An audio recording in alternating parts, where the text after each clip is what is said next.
Hi, I'm Annalie Delaney, student number T00792249. This is part 1 of assignment number 6, the sense organs. So I'm going off my list. I just wrote down all the things that need to be named. So we're going to start with the ear.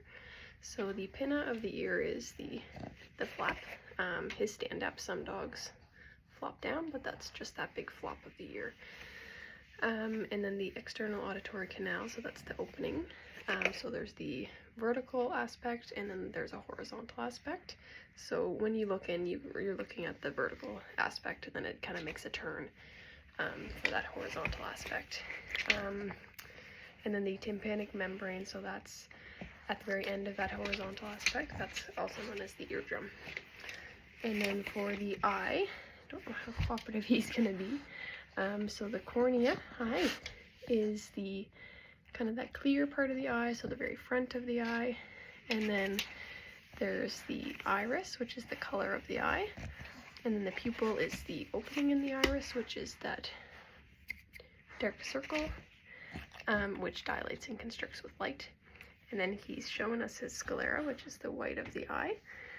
And then the conjunctiva.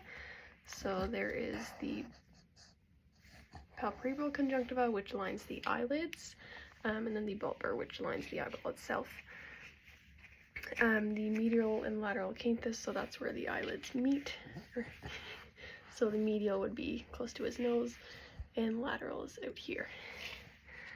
And then the nictitating membrane, which is the third eyelid, is kind of here. Look. It's tucked in there. He doesn't want to show it, but that's the third eyelid that's kind of tucked into the corner.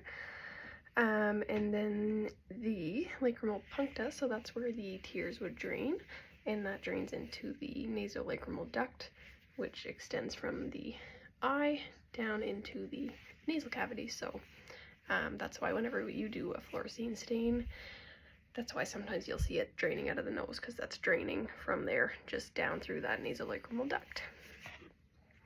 Good boy, Archie. Yeah, good boy.